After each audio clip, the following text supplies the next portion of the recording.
مرحبا أهل الكمال مرحبا أهل النوادي. Ikhwanul muslimin rahimakumullah.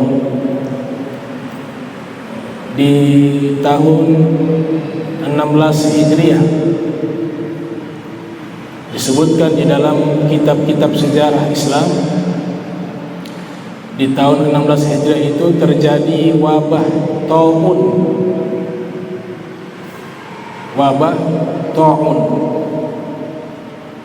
dan menelan korban 25.000 manusia meninggal. Ya, semacam seperti virus atau bakteri, namanya taun.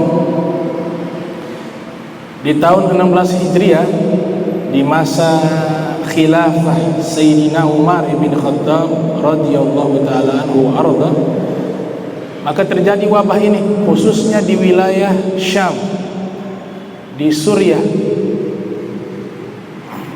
Banyak di antara kalangan para ashabi Rasulullah sallallahu alaihi wasallam, sahabat Nabi sallallahu alaihi wasallam yang wafat karena penyakit taun. Di antaranya Abu Jandal, Suhail, Abu Ubaidah bin Jarrah, dan juga yang terkenal adalah Sayyidina Muaz bin Jabal radhiyallahu anhum ajma'in. Beliau meninggal di usia 33 tahun, sahabat mulia Rasul sallallahu alaihi wasallam, terkena wabah taun ketika berada di Suriah, di Damaskus, meninggal. Ini diceritakan oleh Al-Imam Ahmad ibn Ali ibn Hajar al-Asqalani dalam kitabnya Al-Isabatu fi Tamyiz Sahabah, yang lahir tahun 773 Hijriah, meninggal 452 Hijriah. Ketika menjelaskan biografinya Sayyidina Sa'ad bin Muaz, Sayyidina Muaz bin Jabal, ya, Sayyidina Muaz bin Jabal radhiyallahu ta'ala anhu wa arda. Dan Nabi sallallahu alaihi wasallam di dalam beberapa hadis yang sahih diriwayatkan oleh Imam Bukhari di dalam sahihnya, itu beliau sallallahu alaihi wasallam pernah bersabda, "Idza sami'tum bi ta'un bi ardin fala tadkhuluha wa idza waqa'a bi ardin wa antum biha fala takhruju minha." Yang artinya, apabila kalian mendengar wabah penyakit taun atau virus yang saat ini virus corona tersebar di satu wilayah, fala tadkhuluha, maka jangan kalian pergi ke tempat itu. Ini hadis riwayat Al-Imam Bukhari, hadis sahih. Ini tuntunan Rasul sallallahu alaihi wasallam. Fala tadkhuluha wa idza waqa'a bi ardin wa antum biha fala takhruju minha.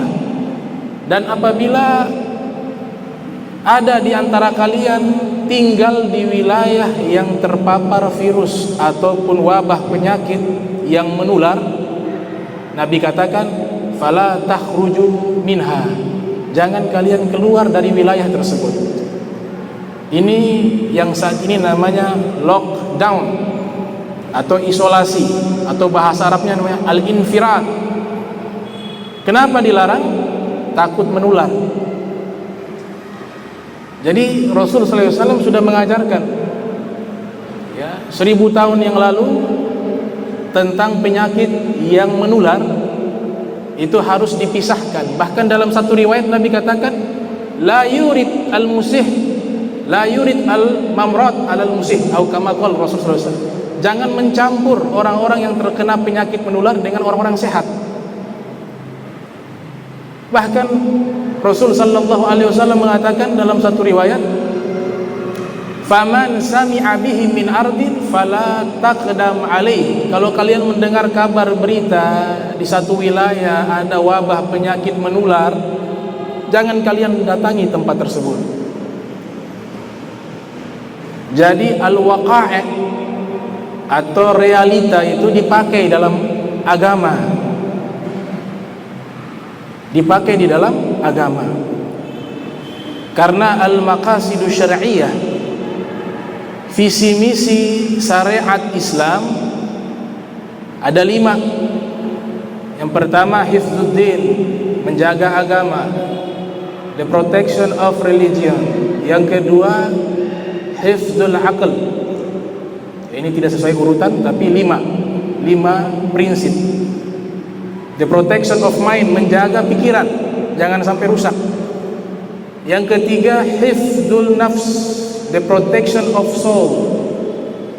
Prinsip hukum Islam atau maqasidu syar'iyyah yang ketiga menjaga jiwa. Jiwa ini mahal, dijaga. Jangan sampai terkena penyakit. Jangan sampai membunuh orang tanpa ada dasar hukum. Yang keempat hifdzun nasl, the protection of descent, menjaga anak keturunan. Yang kelima hifdzul mal, the protection of worthy, menjaga harta kekayaan. Lihat, ini visi misi hukum Islam, namanya al-maqasidu syar'iyyah. Bisa dilihat di dalam kitabnya Al-Imam Al-Mawardi yang berjudul Al-Ahkamu Sultaniyah, hukum tata negara. Dalam kaidah usul fikih, Al-Qawaidul Fiqhiyah, ada satu kaidah mengatakan darul mafasid aula min jalbil masalih. Menghindari keburukan atau bahaya lebih diutamakan daripada mendatangkan kebaikan. Makanya ambil contoh di dalam kitab-kitab fikih, ada air di hadapan kita. Di seluruh wilayah habis, tidak ada air, hanya ada air di hadapan kita. Ternyata air tersebut di sekelilingnya ada hewan buas. Ada singa di situ, ada harimaukah di situ. Kita mau sholat, wudu sudah tidak ada. Wudu harus pakai air. Ini di dalam kitab fikih Syafi'iyah disebutkan oleh Al-Imam An-Nawawi yang lahir 631 Hijriah, meninggal 676 Hijriah, dalam kitabnya Al-Majmu' ala Syarhil Muhazzab. Juga Ibnu Hajar Haytham di dalam kitabnya. Apa yang dilakukan? Apakah harus dia mengambil air untuk wudu, untuk melaksanakan sholat? Para fuqaha menjelaskan dia tayamum, tidak perlu mengambil air. Kenapa? Ada hewan buas. Kalau dia ke sana mau maksa untuk mengambil air wudu dengan air, maka dia membahayakan dirinya, bisa dimakan oleh hewan. Maka syariat yang begitu luar biasa ini, agama yang begitu indah ini, agama yang begitu canggih ini, memberikan opsi pilihan suruh tayamum hanya untuk menyelamatkan jiwa. Luar biasa ini syariat. Makanya bukan hanya hadis yang dipelajari, tapi juga ilmu fikih. Ilmu fikih itu adalah kesimpulan dari seluruh nas, baik Al-Quran ataupun hadis Nabi Muhammad sallallahu alaihi wasallam. Kemudian Rasul sallallahu alaihi wasallam beliau mengatakan, kalau memang sudah terlanjur berada di wilayah dan dia terkena penyakit tersebut, terkena wabah taun misalnya, Nabi memberikan instruksi fala takhruju minha. Kalau sudah terkena di wilayah tersebut jangan keluar. Ini zaman dahulu belum ada obat, masih terbatas. Kalau keluar dikhawatirkan menjangkit kepada manusia lainnya. Maka Nabi memberikan targhib, motivasi, semangat. Apa kata Nabi? Kalau sabar di situ dengan penyakit, kau ibadah sendiri, kau meninggal dunia, engkau mendapatkan syahadah, syahid di jalan Allah Subhanahu wa taala. At-ta'un syahadatun likulli muslim, kata Nabi sallallahu alaihi wasallam. Penyakit wabah taun yang menyebabkan seorang muslim meninggal, orang muslim tersebut jika dia sabar dalam keadaan taat kepada Allah, maka dia mendapatkan syahadah di sisi Allah Subhanahu wa taala. Antum tahu sahabat Sayyidina Khalid ibn Walid radhiyallahu taala anhu, itu sekujur tubuhnya dipenuhi dengan tebasan pedang, tombak, anak panah. Punya harapan bisa wafat di dalam peperangan, tapi memang ajal tidak menentukannya, tidak bisa meninggal. Beliau meninggal di atas kasur dan beliau bersedih. Kenapa? Kenapa saya tidak wafat di peperangan? Ini seluruh tubuh sudah penuh dengan tombak, dengan pedang, tebasan pedang, anak panah, tapi tidak bisa meninggal di dalam peperangan. Allah menetapkan ajalnya meninggal di atas kasur, sehingga beliau mengatakan, saya merasa malu. Saya yang dikenal sebagai jenderal, bahkan dalam sejarah Al-Imam Al-Hafidh Ismail bin Umar bin Kathir yang lahir tahun 700 Hijriah, meninggal tahun 774 Hijriah, dalam kitabnya Al-Bidayah wan Nihayah beliau mengatakan, saya bagaikan singa tua yang mati di atas kasur. Pemberani. Tapi agama ini tidak memutus harapan untuk meraih pahala yang besar di sisi Allah. Selama ada niat yang baik, Allah akan sampaikan. Makanya Nabi SAW mengatakan, man sa'alallaha bisidqin asy-syahadah, atau kama qala Rasul SAW, ballaghahu Allahu manazil syuhada'i yaumal qiyamah wa in mata ala firasih. Siapa orang yang punya harapan kepada Allah bisa wafat dalam keadaan syahid, maka Allah akan berikan kedudukan syuhada, kedudukan syahid di hari kiamat, walaupun ia wafat di atas kasur. Sayyidina Khalid bin Walid mendapatkan, punya tekad, punya niat, tapi memang Allah, qadar Allah, Allah yang menetapkan segala urusan. Kemudian ada penyakit lainnya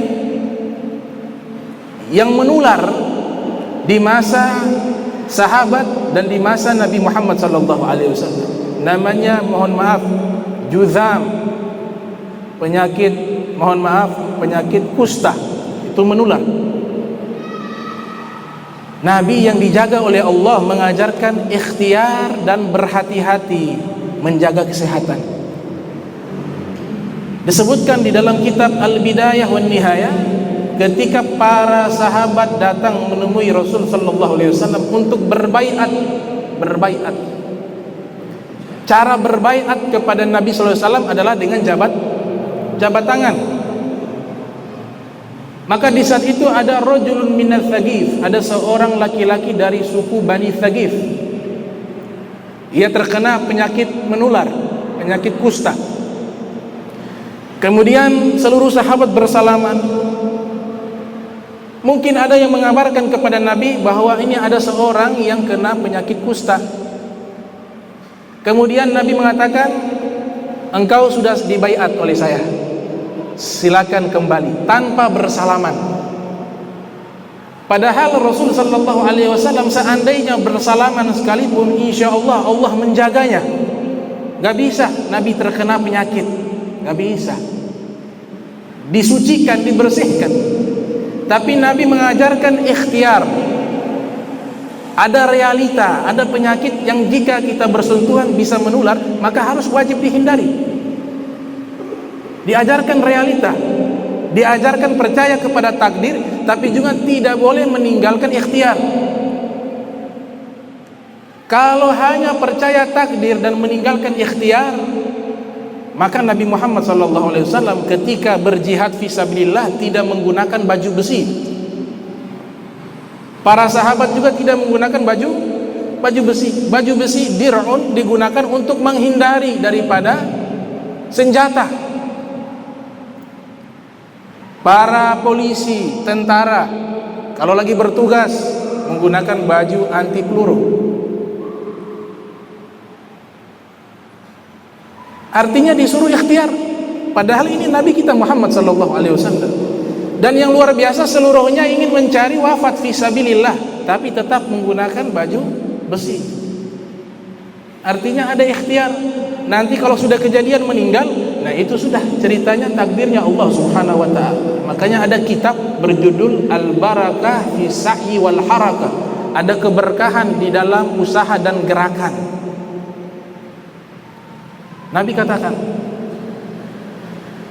bahkan melihat, makanya orang-orang yang penyakit menular, kusta, itu diisolasi untuk kesembuhan.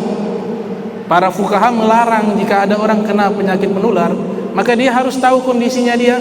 Memang kalau dia sakit, bukan arti mendiskriminasi, tidak. Tapi dengan maksud tidak menyebarkan penyakit ke orang lain. Makan bawang saja, mau sholat, disebutkan oleh Imam Suyuti yang lahir tahun 849 Hijriah, meninggal tahun 911 Hijriah, dalam kitab Al-Lam'u fi Asbabil Wurud. Ada seorang sahabat sallallahu alaihi wasallam ingin hadir sholat jamaah, tapi perutnya kosong, belum makan. Datang ke rumah hanya lihat ada bawang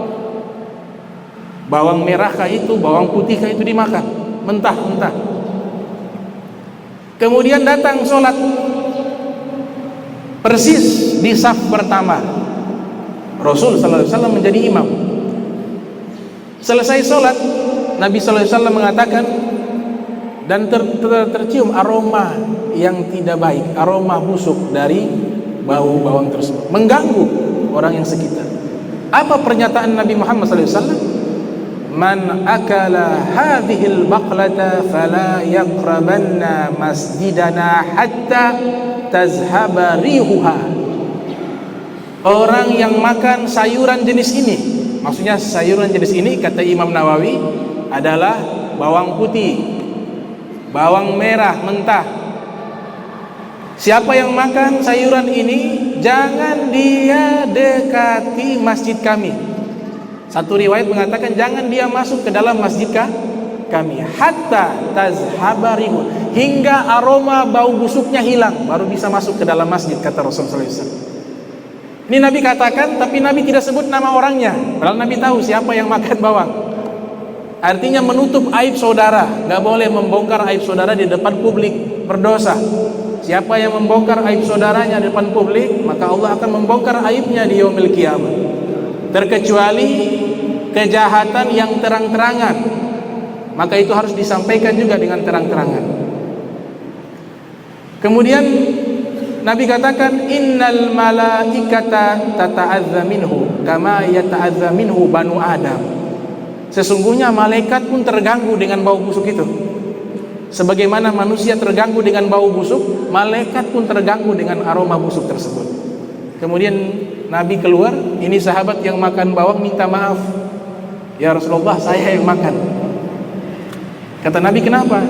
Di rumah tidak ada makanan ya Rasulullah, saya ingin sholat berjamaah, perut sudah lapar, ya yang ada hanya bawang, saya makan bawang.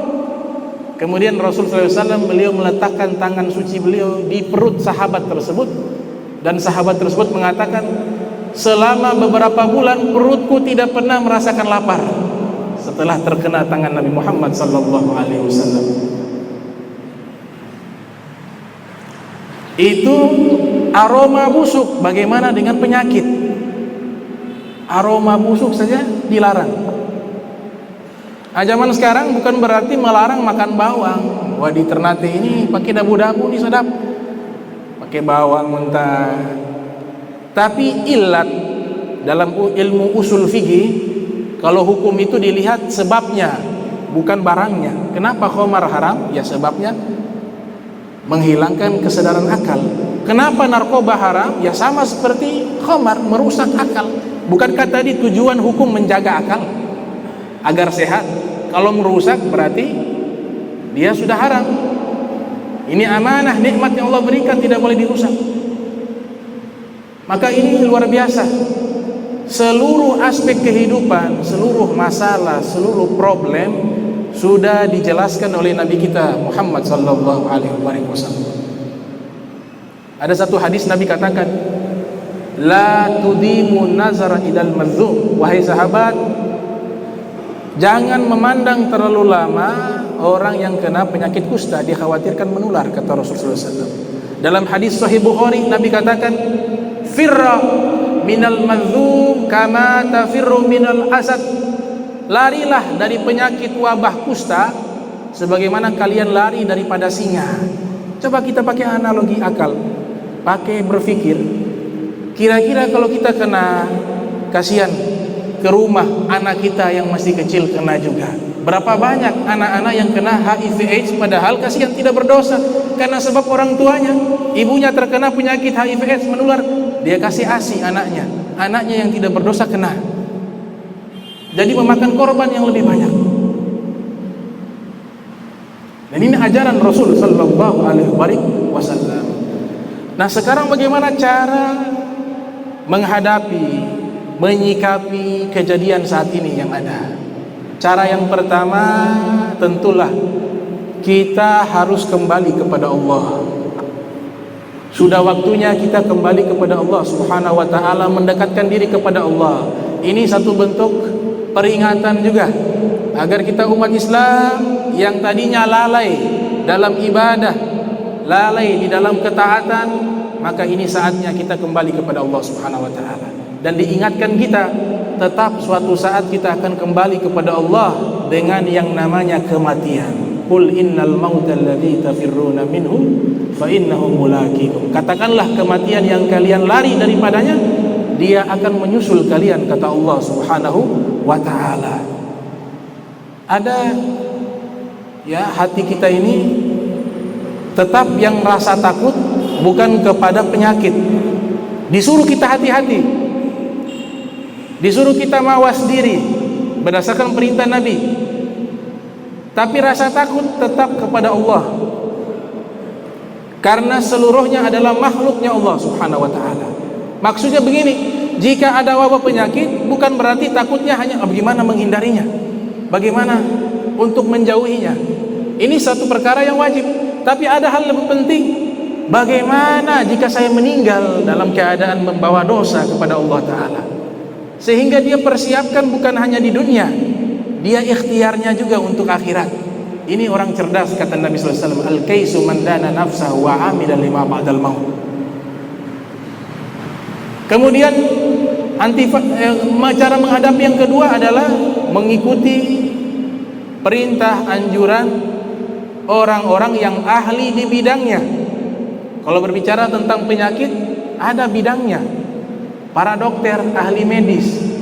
Ikuti, jika diterapkan, disarankan oleh para dokter, ini tidak boleh, ini seperti ini membahayakan, maka kita taati, karena itu bidangnya mereka. Dan ini pun perintah Rasul sallallahu alaihi wasallam dalam hadis yang diriwayatkan oleh Imam Bukhari, "Idza wusidal amru ila ghairil ahlihi falyantadir sa'ah." Idza wusidal amru, apabila satu perkara diserahkan kepada orang yang tidak ahli, falyantadir sa'ah, maka tunggulah kebinasaan, kehancuran. Jadi Nabi suruh harus tanya kepada yang ahli. Dalam militer, tanya kepada ahli militer. Masalah kesehatan, tanya kepada dokter. Coba, kalau bukan ahlinya bisa berantakan. Pesawat yang bawa supir angkot, pesawat supir angkot yang bawa tujuan Ternate Jakarta, itu tidak akan sampai ke Jakarta, mungkin di lautan, mungkin baru landing sudah, baru take off sudah jatuh. Kenapa? Bukan ahlinya. Kacau. Orang sakit parah datang ke bengkel motor, bengkel motor ahli mesin, datang orang sakit, bisa disembuhkan tidak? Nggak bisa, tambah parah. Infusnya pakai oli, alat operasinya pakai tang, nggak bisa. Ini kan analogi berpikir. Dan Nabi mengatakan kalau perkara diserahkan kepada orang yang bukan ahlinya, maka tunggulah kehancuran, kata Nabi Muhammad SAW. Dari cara kedua, kita taat kepada ahli medis. Seperti apa anjuran-anjurannya, tanya kepada dokter. Dan harus mereka sudah melakukan survei, riset, dan penjelasannya memang disepakati oleh para dokter seluruhnya. Kemudian yang ketiga, yang paling penting, yang ketiga, selain kita makin dekat kepada Allah, ibadah. Yang kedua, kita taati anjuran-anjuran ahlinya, para dokter.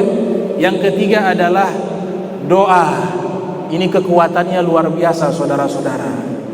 Doa biar diangkat ini musibah, ini bala. Jangan pernah meninggalkan doa. Saat ini kita pun dianjurkan untuk kunut nazilah. Al-Imam Nawawi mengatakan kunut nazilah itu hukumnya sunnah di saat terjadi musibah yang tersebar walaupun bukan di tempat tinggal kita, atau terjadinya pembantaian sebagaimana yang terjadi, yang dilakukan oleh Bani Amir dan Bani Sulaim kepada 70 ahli Al-Quran Nabi Muhammad SAW yang dibantai. Di saat itulah mulai beliau kunut nazilah.